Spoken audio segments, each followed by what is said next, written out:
মে মাসের রাশিফলের দিকে যদি আপনি তাকান দেখতে পাবেন সেখানে একটা ঘটনা ঘটছে, সেটা হচ্ছে রেনবো। কিরকম? বেনিয়াসহকলা, এতগুলো ইভেন্ট রয়েছে, অর্থাৎ 7টা ইভেন্ট রয়েছে। 7টা ইভেন্টের উপর দাঁড়িয়ে রয়েছে মে মাসের রাশিফল। তো অনেকগুলো ঘটনা বদলে যাবে, অনেক কিছু ঘটনা আসবে, আবার অনেক কিছু সমস্যা তৈরি হবে, আবার অনেকগুলো সমস্যা থেকে আপনি বেরিয়েও যেতে পারবেন। তাহলে সম্পূর্ণ ভিডিওটা দেখে নিন, তাহলেই পুরো ব্যাপারটা একদম জলের মতন পরিষ্কার হয়ে যাবে এবং আপনার রাশিফলটা কি হতে পারে, তবে অবশ্যই সেটা ট্রানজিটের উপর বেস করে। তার কারণ ট্রানজিট অনুসারে আমরা শুধুমাত্র দেখি যে সেই ঘটনাটা ঘটবে কিনা। তবে অবশ্যই জন্মছকের সাপোর্ট থাকতে হয়। জন্মছক শেষ কথা বলে। এর আগের বহু ভিডিওতে আমি এই কথাটা বলেছি যে জন্মছক একেবারে আপনার 60% এফেক্ট দেখে। তারপর কি হয়? তারপর দেখে আপনার দশা এবং অন্তর্দশা এবং তার সঙ্গে ট্রানজিট, এটা 20% করে। এবারে যদি ট্রানজিট বেশ শক্তিশালী হয়, সেই জায়গাতে দাঁড়িয়ে আপনার দশা অন্তর্দশাকে ছাপিয়ে চলে যায়। অনেক সময় এরকম দেখা যায় যে আপনার দশা অন্তর্দশাতে নেই, কিন্তু ঘটনাটা ঘটে গেল। আসলে সেখানে কি হলো? আসলে সেখানে হলো যে সেখানে ট্রানজিট ছিল অত্যন্ত শক্তিশালী, যে কারণে আপনার ট্রানজিটের ফলে আপনি আপনার ফলটা পেলেন। আবার এমনটাও হতে পারে, অনেকে কমেন্ট করছেন যে দাদা আমার কি তাহলে ডিভোর্সটা হবে? দেখুন, আপনার যদি জন্মছকে ডিভোর্স না থাকে তাহলে ডিভোর্স হবে না। অর্থাৎ বুঝতেই পারছেন যে আপনি যখন জন্মগ্রহণ করেছেন, আপনি একটা জন্মছক নিয়ে এই পৃথিবীতে এসেছেন, তাই সেই জন্মছকটা বলবে শেষ কথা, কিন্তু ট্রানজিট আপনাকে সাপোর্ট দেবে, আপনার দশা অন্তর্দশা আপনাকে সাপোর্ট দেবে। আমরা কেপি সিস্টেমে কাজ করি এবং এই কেপি সিস্টেমে পুরো ব্যাপারটা নিখুঁতভাবে বোঝা যায়।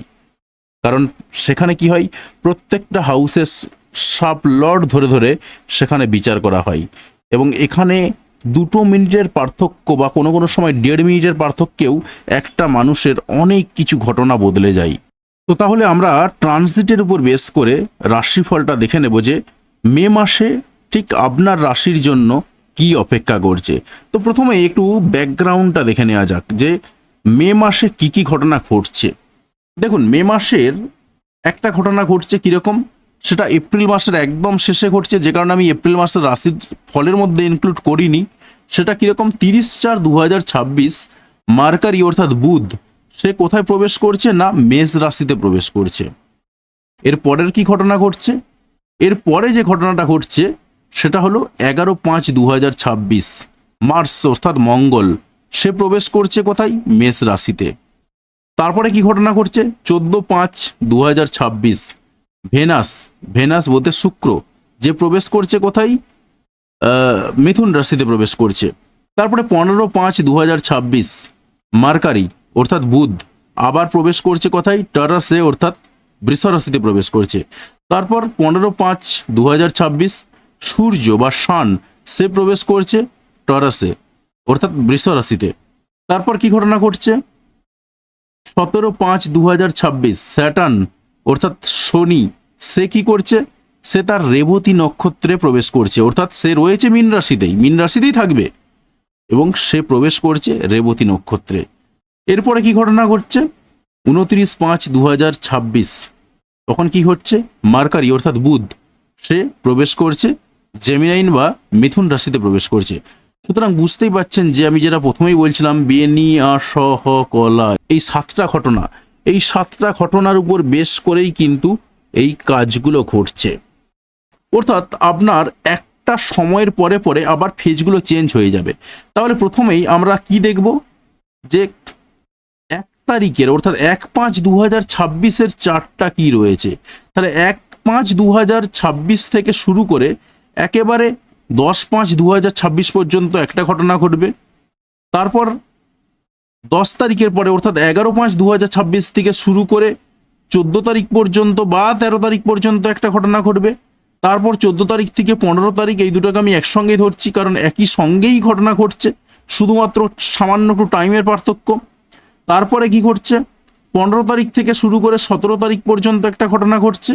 তারপর 17 তারিখ থেকে শুরু করে 29 তারিখ পর্যন্ত একটা ঘটনা ঘটছে এবং একদম শেষ পর্যন্ত, অর্থাৎ 31 মাস শেষ 31 তারিখ পর্যন্ত একটা ঘটনা ঘটছে, অর্থাৎ 29 তারিখ থেকে শুরু করে আবার 31 তারিখ পর্যন্ত ঘটনা ঘটছে। সুতরাং বুঝতেই পারছেন যে এতগুলো ঘটনার উপর বেশ করে আজকের রাশিফল তৈরি হয়েছে।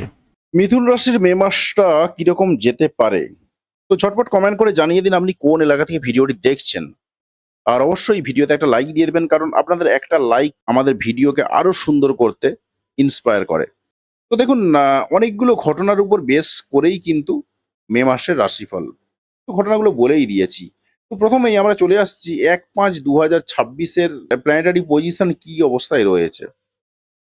দেখুন, প্রথমেই আমি আসছি 1 তারিখ, অর্থাৎ 1 মে 2026-এর 26 অনুযায়ী, এবং এটা আমার প্লেসটা নেওয়া রয়েছে কলকাতাতে, কলকাতা প্লেস অনুসারে এটা কিন্তু। তো প্ল্যানেটারি পজিশন কে কোথায় বসে রয়েছে, তো আমরা কি আলোচনা করব মিথুন রাশিকে নিয়ে। মিথুন রাশি বসে রয়েছেন এই জায়গাতে। এবারে আমরা যদি দেখি মিথুন রাশিতে এই মুহূর্তে কে বসে রয়েছে, জুপিটার বসে রয়েছে, এবং জুপিটার থাকবে বেশ কিছুদিন। এবং জুপিটারের সঙ্গে সঙ্গে তার আহ, জায়গাতে কার কি দৃষ্টি রয়েছে, রাহুর 5 নম্বর দৃষ্টি রয়েছে, মার্সের 4 নম্বর দৃষ্টি রয়েছে। তো স্বাভাবিকভাবেই নিজের মধ্যে একটা হঠকারিতা জায়গা কাজ করবে। তার সঙ্গে কি কাজ করবে, আহ, নিজের মধ্যে একটু ভদ্রতাও কাজ করবে, কারণ জুপিটারও বসে রয়েছে এখানেতে। তার মানে প্রথমেই আপনার ব্যক্তিগত দিকটার দিকে যদি ফোকাস করি, তাতে কি করে কি ঘটনা ঘটলো, আপনার মধ্যে নম্রতা ভদ্রতা যেমন কাজ করবে, সেটাও চরম পর্যায়ে বেড়ে যাবে। আবার আপনার মধ্যে অ্যাগ্রেশন রাগ, সেই জায়গাগুলো কিন্তু চরম পর্যায়ে বেড়ে যাবে, এবং এটা মে মাসের প্রথমের দিকে, এবং এটা চলবে 10 তারিখ পর্যন্ত। তারপরে কি আসছে আপনার সেকেন্ড হাউস, সেকেন্ড হাউসের দিকে যদি ফোকাস করি, কি আছে সেকেন্ড হাউসে, কেউ নেই, অর্থাৎ আপনার অর্থনৈতিক অবস্থাটা যেমন ছিল তেমনই থাকবে। এই ট্রানজিটে খুব একটা কিছু পরিবর্তন কিন্তু হচ্ছে না। থার্ড হাউস কে রয়েছে, কেতু বসে রয়েছে, অর্থাৎ 7 নম্বর দৃষ্টি, রাহুর 7 নম্বর দৃষ্টি রয়েছে। খুব একটা হাইলাইট করছি না আমরা এটাকে। কেতু থাকলে স্বাভাবিকভাবেই তার রাহুর 7 নম্বর দৃষ্টি এখানে পড়বে, এটা তো নর্মাল ঘটনা। আর দেখুন, এখানেতে আপনার পাড়া প্রতিবেশীদের সঙ্গে সম্পর্কের জায়গাটা যদি বলি, কি হবে, পাড়া প্রতিবেশীদের সঙ্গে সম্পর্কের জায়গাতে যেমন একটু ছাড়ি ছাড়ি ভাব ছিল, সেটাই থাকবে। ছোট ভাই বোনদের সঙ্গে সম্পর্কের জায়গাতে একটু সেই ছাড়ি ছাড়ি ভাব যেটা ছিল, সেটাই থাকবে। সাহস ধৈর্য যদি বলি, ধৈর্য একটু থাকলেও সাহস কিন্তু সেভাবে থাকবে না এই জায়গাগুলো। অর্থাৎ মেলামেশার দিক থেকে যদি বলি, মেলামেশাও যে আপনি খুব প্রচুর মানুষের সঙ্গে এখন করছেন এমনটা নয়, একটু মনে হচ্ছে যেন ডিস্টেন্স মেনটেন করতে পারলেই ভালো হয়, সেই জায়গাটাই আপনার হাইলাইটেড হবে। এরপরে আমরা আসছি আপনার 4 নম্বর ঘর। 4 নম্বর ঘরতে দেখুন দুটোই 7 নম্বর দৃষ্টি পড়ছে, তাই এই ঘরটাতে নিয়েও খুব একটা প্রভাব নেই। 4 নম্বর ঘর নিয়ে প্রভাব যেহেতু নেই, তাই আমরা চলে যাচ্ছি আপনার 5 নম্বর ঘর থেকে। আপনার 5 নম্বর ঘরতে যদি চলে আসি, এখানে কে বসে রয়েছে, কেউ বসে নেই, কোনো প্ল্যানেট নেই। মুন যাকে দেখতে পাচ্ছেন, মুন কয়েকদিন পরেতে আবার চলে যাবে, কারণ মুন 54 ঘন্টা ছাড়া ছাড়া ঘর বদলায়। তো এবারে দেখুন, যদি আপনি দৈনিক রাশিফল দেখেন, সেক্ষেত্রে আমার ফেসবুক পেজ অ্যাস্ট্রো চিরঞ্জিত রায় ফলো করতে পারেন। সেখানে মুনের অবস্থান অনুযায়ী প্রত্যেক দিনকার একদম সায়েন্টিফিক ওয়েতে যে রাশিফলটা হওয়া উচিত, সেই রাশিফলটা আমি দিয়ে থাকি। এবারে দেখুন, আপনার এই ঘরটাতে একটু গন্ডগোল রয়েছে, বা এই ঘরটাতে একটু রয়েছে অনেক কিছু। কেন? কারণ আপনার যেহেতু এটা 5 নম্বর ঘর, এই 5 নম্বর ঘরে কে কে রয়েছে, 5 নম্বর ঘরে কিন্তু 3টে দৃষ্টি পড়ছে।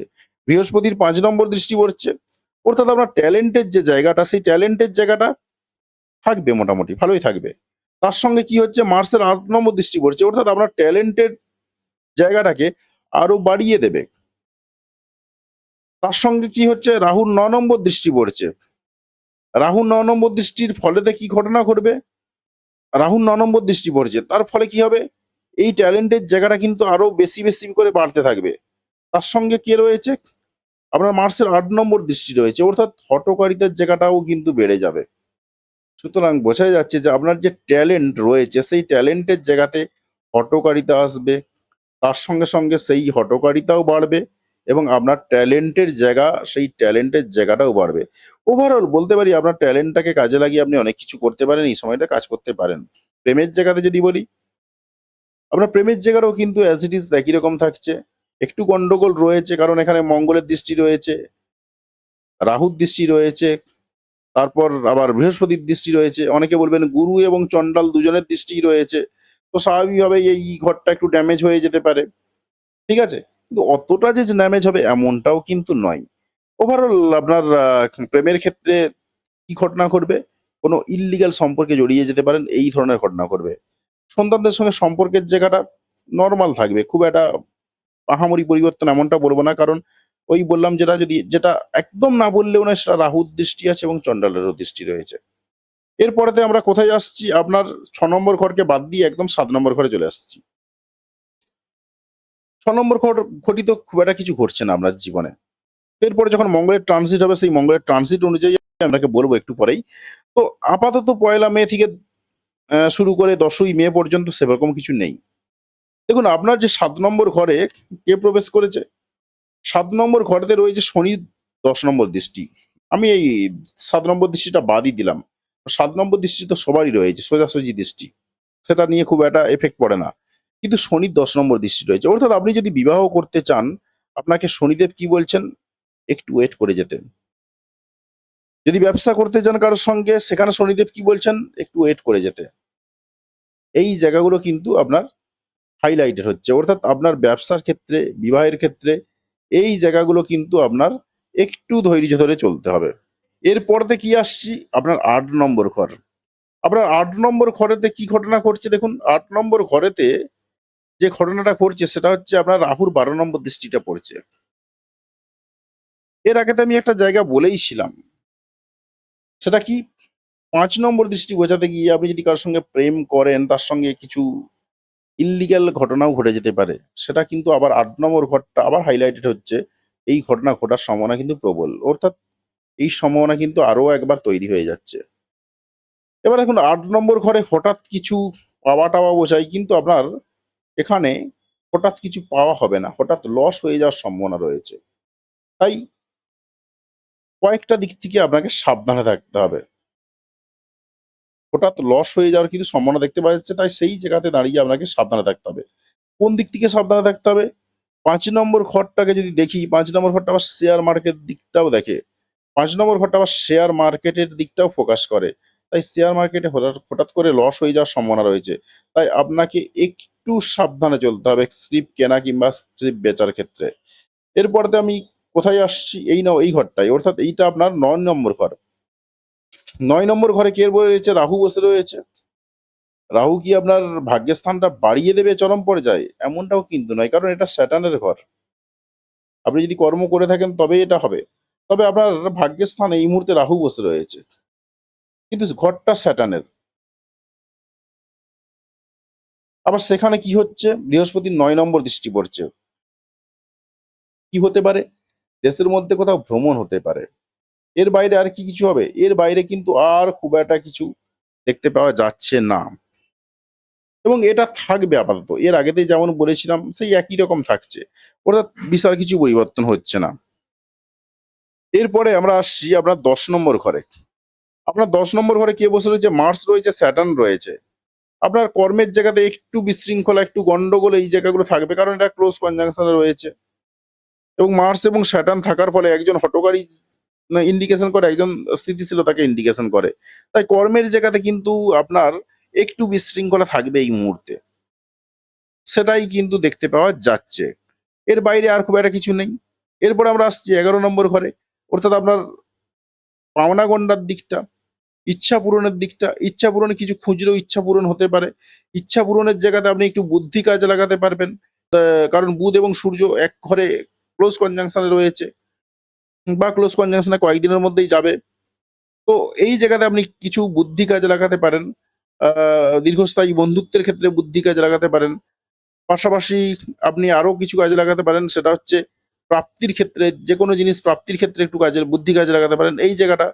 ১২ নম্বর ঘরটার দিকে যদি আমরা তাকাই, ১২ নম্বর ঘরে কে বসে রয়েছে? ভেনাস বসে রয়েছে। স্বাভাবিকভাবেই কি হবে? রিল্যাক্সেবল কিছু জিনিসপত্র কেনার পিছনে খরচাপাতি হয়ে যেতে পারে। কিন্তু স্যাটার্ন কি বলছে? স্যাটার্ন বলছে, "বাবা একটু ধৈর্য ধরো। দুমদাম যা ইচ্ছা পারপাসে খরচা করে লাভ নেই।" তাই স্যাটার্ন বলছে একটু ধৈর্য ধরতে। কিন্তু ভেনাস কি বলছে? ভেনাস বলছে তুমি খরচা করো, রিল্যাক্স করো। এই জায়গাটাও কিন্তু আবার হাইলাইটেড হচ্ছে। তো আপাতত এটা গেল পুরো ১লা মে থেকে পুরো প্রায় পুরোটারই যদিও গল্প। এরপরে বাকি যে ঘটনাগুলো বদলে যাবে বা চেঞ্জ হয়ে যাবে, সেই জায়গাগুলো কিন্তু আমি আপনাকে বলে দিচ্ছি। এর পরে কি ঘটনা ঘটবে দেখুন, ১১ তারিখে কি হচ্ছে, ১১/৫/২০২৬ মার্চ অর্থাৎ মঙ্গল প্রবেশ করছে মেষ রাশিতে। তো স্বাভাবিকভাবেই এই দিন একটা পরিবর্তন হয়ে যাচ্ছে। কিরকম পরিবর্তন? মঙ্গল যখনই আপনার আপনার মঙ্গল যখনই তার রাশি পরিবর্তন করছে অর্থাৎ মেষ রাশিতে প্রবেশ করছে, তখনই আপনার এই যে কর্মের জায়গাতে গন্ডগোলের জায়গাগুলো বলছিলাম, এটা তো আপনার ১০ নম্বর ঘর। কর্মের জায়গাতে গন্ডগোলের জায়গাগুলো একটু কেটে যাবে। অর্থাৎ মে মাসের ১১ তারিখের পর থেকে কিন্তু কর্মের জায়গাতে যে গন্ডগোল তৈরি হয়েছিল, সেই জায়গাগুলো কিন্তু কেটে গেল। তার আগে কিন্তু খুব একটা কাটছে না। একটু সমস্যা থাকবেই। এর বাইরে আর কি রয়েছে? মঙ্গল প্রবেশ করলো আপনার কত নম্বর ঘরে? ১১ নম্বর ঘরে। এবং ১১ নম্বর ঘরে দেখুন মার্স রয়েছে, মার্কারি রয়েছে, সান রয়েছে। এদের সম্পর্ক আল্টিমেটলি ভালোই। অর্থাৎ আপনার ইচ্ছা পূরণের যে জায়গাগুলো, সেই ইচ্ছা পূরণের জায়গাগুলো কিন্তু খুব ভালো হবে এবং সেটা মে মাসের ১১ তারিখের পরেতে। আপনার যেকোনো টাইপের ইচ্ছা পূরণ যেটাকে বলছিলাম আমি আপনাকে কাজে লাগাতে পারেন। আ সেই ইচ্ছা পূরণ বুদ্ধি কাজে লাগাতে পারেন ইচ্ছা পূরণের জায়গাতে। দীর্ঘস্থায়ী বন্ধুত্বের জায়গাতে কিছু কাজে লাগাতে পারেন। সেই জায়গাটা কিন্তু আপনার হাইলাইটেড হচ্ছে এবং আপনার ইচ্ছা পূরণগুলো কিন্তু হবে। এর বাইরে আর কিছু রয়েছে? এর বাইরে আরো বেশ কিছু রয়েছে। কারণ মার্স যখনই রাশি পরিবর্তন করছে তার স্বাভাবিকভাবে তার দৃষ্টিগুলোও বদলে যাচ্ছে। কিরকম বদলে যাচ্ছে? আপনি রয়েছেন এই ঘরেতে। আপনার মধ্যে যে অ্যাগ্রেশন তৈরি হয়েছিল, হঠাৎ করে রেগে যাওয়ার যে জায়গাগুলো তৈরি হয়েছিল, সেই জায়গাগুলো ভ্যানিশ হয়ে গেল। কারণ এখানে শুধুমাত্র কি হবে? আপনার ভদ্রতাটাই থাকবে এবং সেই ভদ্রতাটা আরো বেড়ে যাবে। এবং আপনি বেশ আনন্দ বিনোদনের মধ্যেই কিন্তু জীবন কাটাতে পারবেন মে মাসের ১১ তারিখের পরে। কিন্তু কয়েকটা পয়েন্ট হাইলাইটেড হচ্ছে আপনার জন্য। কি হাইলাইটেড হচ্ছে দেখুন, আমি বললাম এখানেতে মঙ্গল পরিবর্তন হওয়ার পরে কি হলো আপনার ইচ্ছা পূরণ অর্থাৎ ১১ নম্বর ঘরটা হাইলাইটেড হচ্ছে ইচ্ছা পূরণটা হচ্ছে। অর্থাৎ যাদের মঙ্গল জন্মছকে ভালো রয়েছে তাদের কিন্তু ইচ্ছা পূরণগুলো ব্যাপকভাবে হতে থাকবে। এবারে কি হচ্ছে আপনার 2nd হাউসে প্রবেশ করছে মঙ্গলের ৪ নম্বর দৃষ্টি। তো স্বাভাবিকভাবেই আপনার কিন্তু ইনকামের জায়গাটা একটু বাড়লো। অর্থাৎ ইনকামের যে জায়গাটা এতক্ষণ বলছিলাম যে ইনকামের জায়গাটা একই রকম থাকবে, ইনকামের জায়গাটা কিন্তু হঠাৎ একটু উন্নতি হওয়ার সম্ভাবনা রয়েছে। আর কি সম্ভাবনা রয়েছে? আরেকটা সম্ভাবনা রয়েছে। অর্থাৎ এই যে ৮ নম্বরের দৃষ্টি, মঙ্গলের ৮ নম্বর দৃষ্টি। এটা আপনার কত নম্বর ঘর? এটা আপনার ৬ নম্বর ঘর। ৬ নম্বর ঘরে মঙ্গলের ৮ নম্বর দৃষ্টি প্রবেশ করলো। ১২ নম্বরে কে রয়েছে? ১২ নম্বর রয়েছে আপনার ভেনাস। ৮ নম্বরে কে রয়েছে? ৮ নম্বরে কিন্তু আপনার কেউ নেই। আপনি বেঁচে গেলেন কিছুটা। কিন্তু একেবারেই কি বেঁচে গেলেন? যাদের জন্মছকে রাহু খারাপ জায়গায় রয়েছে, তারা কিন্তু ১২ টা তার ১২ টাও একটু বাজিয়ে ছাড়বে। তার এবং তার সঙ্গে ভেনাস খারাপ জায়গায় রয়েছে, তারাও কিন্তু খারাপ হবে। যদি ভেনাস খারাপ জায়গায় নাও থাকে, যদি রাহু থাকে তাতেই সেই ধার তাতেই তার ১২ টা বাজাবে। দেখুন কিরকম ১২ টা বাজাবে? একটু অ্যাক্সিডেন্টাল যোগ-টোগ তৈরি হতে পারে। একটু রোগভোগে পড়তে পারেন। হঠাৎ করে কোনো রকম রোগভোগেও আপনি পড়তে পারেন। সেরকম দেখা যাচ্ছে। পাশাপাশি আপনার রোগভোগের জন্য কোনো অ্যাক্সিডেন্টাল কিছু বিপদ ঘটতে পারে বা অ্যাক্সিডেন্টাল বিপদের জন্য কোনো রোগভোগে পড়তে হতে পারে, সেই জায়গাটায় হাইলাইটেড হচ্ছে। অর্থাৎ আপনার একদিকে ভালো যেমন হলো, আবার আরেক দিক থেকে কিন্তু বেশ কয়েকটা গন্ডগোল এসে হাজির হলো মঙ্গলের পরিবর্তনের দিক থেকে। তবে যাদের জন্মছকে মঙ্গল খারাপ জায়গাতে রয়েছে তাদেরই কিন্তু এই ঘটনাগুলো ঘটবে। বাকিদের কিন্তু অতটা খারাপ জায়গায় কিছু ঘটনা ঘটবে না। যাদের মঙ্গল তুঙ্গস্থ জায়গায় রয়েছে কিংবা মঙ্গল কোনোভাবে পীড়িত নেই তাদের কিন্তু আল্টিমেটলি ভালোই হবে। আর যাদের মঙ্গল খারাপ জায়গায় রয়েছে তাদের কিন্তু গন্ডগোল ঘটবে।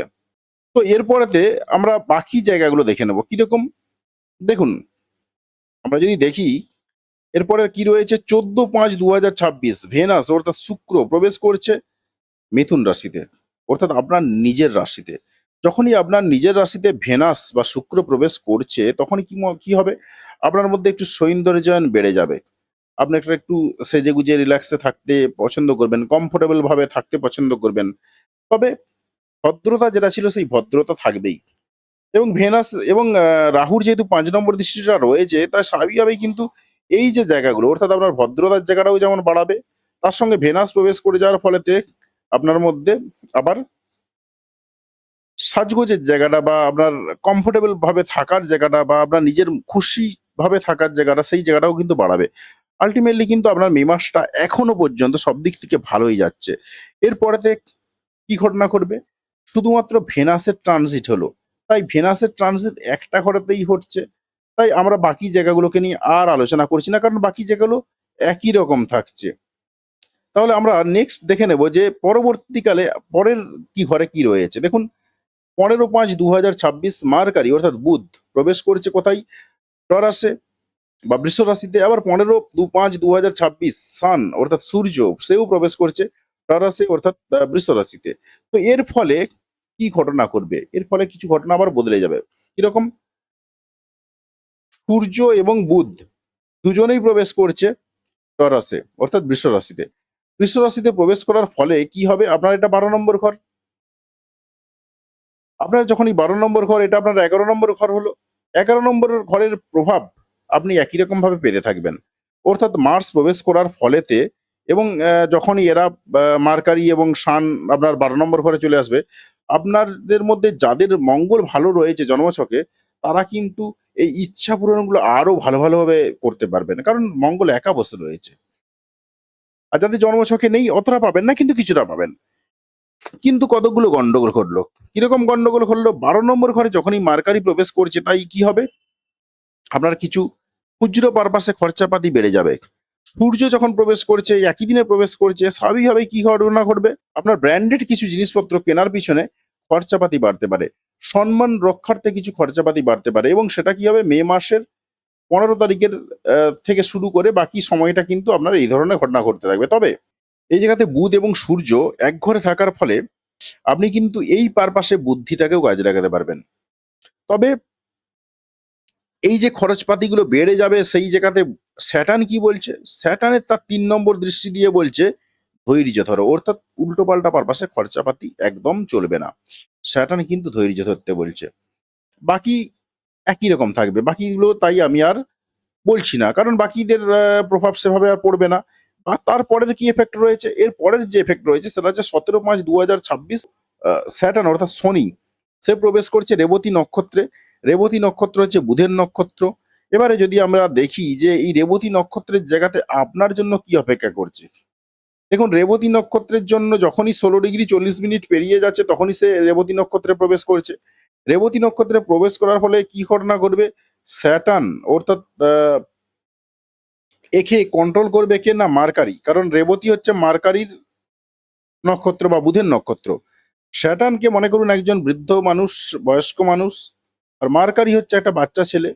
যখনই একটা বৃদ্ধ মানুষকে একটা বাচ্চা ছেলে কন্ট্রোল করবে, তখন কি ঘটনা ঘটবে? তখন ধৈর্য নষ্ট হবে। এরও ধৈর্য নষ্ট হবে, এরও বিরক্তি বাড়বে। অর্থাৎ এই রেবতী নক্ষত্রে প্রবেশ করার ফলে আল্টিমেটলি কিন্তু বিরক্তিগুলো বাড়বে, ধৈর্য নষ্ট হবে। এবারে দেখুন কিসের দিক থেকে ধৈর্য নষ্ট হবে? আপনার যদি আমরা দেখি এটা কত নম্বর ঘর? এটা হচ্ছে আপনার 10 নম্বর ঘর। অর্থাৎ আপনার কর্মক্ষেত্রে কিন্তু ধৈর্য নষ্ট হয়ে যাবে। তাই এই জায়গাটা কিন্তু আপনাকে বিশেষভাবে নজর দিতে হবে এবং এটা কবে? মে মাসের 17 তারিখের পরেতে কিন্তু আপনার কর্মক্ষেত্রের জায়গাতে ধৈর্য নষ্ট হচ্ছে। আপনার এতদিন মঙ্গল এবং তার সঙ্গে শনি বসে থাকার জন্য গন্ডগোল ছিল। মঙ্গল সরে গেল, একটু হয়তো ভালো হলো। যদিও পুরোপুরি যে ভালো হলো এমনটাও কিন্তু নয়। কিন্তু আবার যখন স্যাটার্ন মার্কারির নক্ষত্রে বা বুধের নক্ষত্রে প্রবেশ করলো, তখন কি হলো? এই কর্মের জায়গাতে কিন্তু আপনার ধৈর্যগুলো আর যেন একটু বিচ্যুতি ঘটে গেল। অর্থাৎ যদি আমি দেখি, আপনার কিন্তু কর্মের জায়গাটা আল্টিমেটলি ঘেঁটেই যাচ্ছে। তো যাই হোক, আপাতত এই জিনিসগুলোই চলতে থাকবে। তো এটা শুধু স্যাটার্নের রেসপেক্টেই ঘটনাটা ঘটবে, বাকি দৃষ্টিগুলো একই রকম থাকবে। তাই এটাকে আমি আর দীর্ঘায়িত করলাম না। এরপরে আর কি ঘটনা রয়েছে? এরপরে আরো একটা ঘটনা রয়েছে। কিরকম ঘটনা? 29 মার্চ 2026 মার্কারি অর্থাৎ বুধ সে প্রবেশ করছে মিথুন রাশিতে। অর্থাৎ আপনার নিজের রাশিতে প্রবেশ করবে। এই জায়গা থেকে এই জায়গাতে আসবে। তখন কি হবে? এই যে খুচরো পারপাসে খরচাপাতিগুলো যে ঘটছিল, স্যাটার্ন সেখানে বলছিল তুমি একটু ধৈর্য ধরো। তো সেই খুচরো পারপাসে পয়সা খরচাটা কিন্তু আপনার বন্ধ হলো। এসে আপনার মধ্যে কি হবে? একটু অস্থিরতা বাড়িয়ে দেবে। আপনি এমনি ভালো ছিলেন, রিল্যাক্সে ছিলেন, কমফোর্টেবল ভাবে ছিলেন, সব দিক থেকে সব ঠিকঠাক ছিল, সততার সঙ্গে ছিলেন। সেই জায়গাগুলোকে আবার রাহু একটু বাড়িয়ে দিচ্ছিল। কিন্তু মার্কারি এসে অস্থিরতা তৈরি করবে। কেন তৈরি করবে? দেখুন আপনার কর্মের জায়গাটা এমনি একটু গন্ডগোল হয়ে যাচ্ছে। স্বাভাবিকভাবেই নিজের মধ্যে তো একটা অস্থিরতা বাড়বেই। একটু ছেলে মানুষই চলে আসবে। এই জায়গাগুলো কিন্তু দেখা যাচ্ছে। তো যাই হোক আশা করি পুরো ভিডিওটা একদম পরিষ্কার পরিচ্ছন্নভাবে বুঝতে পেরেছেন। কোথা থেকে ভিডিওটা দেখলেন সেটা অবশ্যই কমেন্ট করে জানাবেন। আর আমি যে সিস্টেমটা বলে গেলাম সেটা হচ্ছে বৈদিক অ্যাস্ট্রোলজি সিস্টেমে বলে গেলাম। কিন্তু আপনি যদি আমার কাছে আসেন তখন আমরা যে সিস্টেমে কাজ করি সেটা হচ্ছে কেপি সিস্টেম। যদিও এর মধ্যে কেপি মিক্সড করেছি তবে সামান্য পরিমাণে। কিন্তু কেপি সিস্টেমে যখন আপনি আমার কাছে আসবেন পুরোপুরি কেপি একদম পিওর কেপি সিস্টেমে কিন্তু কাজ হবে। তার কারণ কেপি সিস্টেমে অনেক সায়েন্টিফিক্যালি এই জায়গাগুলোকে আরো চক আউট করা যায় এবং ইন্ডিভিজুয়াল প্রেডিকশনের জন্য কেপি হচ্ছে বেস্ট প্রসেস। তবে কেপি দিয়ে কিন্তু এই যে ইন জেনারেল প্রেডিকশনটা করলাম, এই ইন জেনারেল প্রেডিকশনটা কিন্তু করা যায় না। তার কারণ আপনিও জানেন যে মিথুন রাশির মানুষ আপনি একা নন কিংবা মিথুন লগ্নের মানুষ আপনি একা নন। প্রচুর মানুষ রয়েছেন মিথুন রাশির, প্রচুর মানুষ রয়েছেন মিথুন লগ্নের। তো স্বাভাবিকভাবেই আপনার জীবনে যেমন এফেক্ট পড়বে, অন্যের জীবনে অন্যরকম এফেক্ট পড়বে। তার কারণ দেখুন, আপনার জন্মছকে স্যাটার্ন এক জায়গায় রয়েছে, অন্যের জন্মছকে স্যাটার্ন অন্য জায়গায় রয়েছে। আপনার জন্মছকে সান এক জায়গায় রয়েছে, অন্যের জন্মছকে সান অন্য জায়গায় রয়েছে। তো স্বাভাবিকভাবেই কিন্তু ফলাফলগুলো কিছুটা কম বেশি হবে। কিন্তু আল্টিমেটলি ফলাফলের মধ্যে সামান্য মিল থাকবে। মানে যার জন্মছকে যে জায়গায় যে বসে রয়েছে সেই অনুযায়ী ফল দেবে। তার কারণ জন্মছক কিন্তু শেষ কথা বলে। জন্মছকের আপনার যদি চাকরিতে উন্নতি থাকে, ব্যবসায় উন্নতি থাকে, আপনি উন্নতি করতে পারবেন। আর যদি আপনার ব্যবসায় লস থাকে জন্মছকেতে, আপনি যত যাই করুন না কেন, আপনি কিন্তু সেই জায়গাটা অর্জন করতে পারবেন না। ২-১ টা ট্রানজিট হয়তো আপনাকে সাপোর্ট দেবে, ২-১ বার হয়তো আপনি কিছু করে ফেলতে পারবেন। কিংবা ২-১ টা আপনাকে আ দশা সাপোর্ট দেবে, সেই সময়টাতে আপনি হয়তো কিছু করতে পারলেন। কিন্তু আপনি সারা জীবন ধরে সেটা পাবেন না। আর ওই সময়টাতে যে সময়টাতে ট্রানজিট কিংবা দশা সাপোর্ট দেবে, সেই সময়টাতে আপনি পেলেও সেটা যে মারাত্মক আকারে পাবেন এমনটাও কিন্তু নয়। সুতরাং বুঝতেই পারছেন যে আপনার নিজের যে জন্মছক, যেদিন আপনি পৃথিবীতে ১ম নিঃশ্বাসটা নিয়েছেন, সেই দিনেই কিন্তু আপনার জন্য একটা এইরকম ছক তৈরি হয়ে গেছে। সেই ছক অনুযায়ী কিন্তু আপনার জীবন চলবে। তো যাই হোক, যদি আসতে চান আমার কাছে সেই জায়গাতে দাঁড়িয়ে আপনি অনলাইনে আসতে পারেন কিংবা অফলাইনে আসতে পারেন। দুটো দিকই খোলা রয়েছে।